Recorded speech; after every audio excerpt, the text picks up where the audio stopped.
Vittoria Tomietto questa mattina ha stabilito il primato della manifestazione 2:04 e 51, dunque suo il record del meeting, quello da battere per la portacolori di casa del Veneto Banca Montebelluna. Partita decisa lei, partita decisa Elettra Scalamera, SC Nuoto in quinta corsia.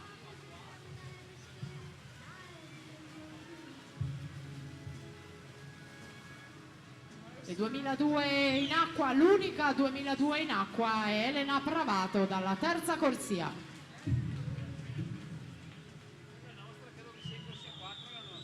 Cuffia azzurra del Veneto Banca per la Tomietto in corsia numero 4, Scalamera con la cuffia bianca dai disegni rossi dell'SC Nuoto, dalla sigla rossa SC Nuoto a contendersi il passaggio a metà gara con la Tomietto che si prende un po' di vantaggio. Una mezza lunghezza 1:01.67 Tomietto, Scalamera che segue in 1:02.26, 1:04.35 per Elena Pravato.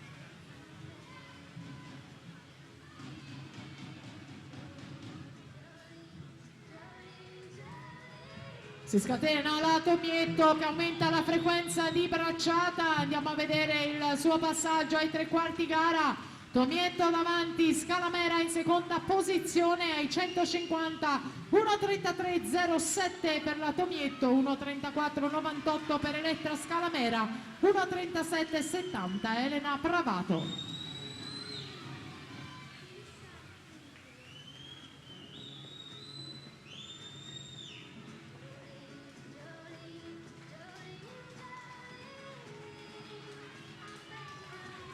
E siamo alle battute finali in questa gara con la Tomietto che va in caccia della vittoria e del primato.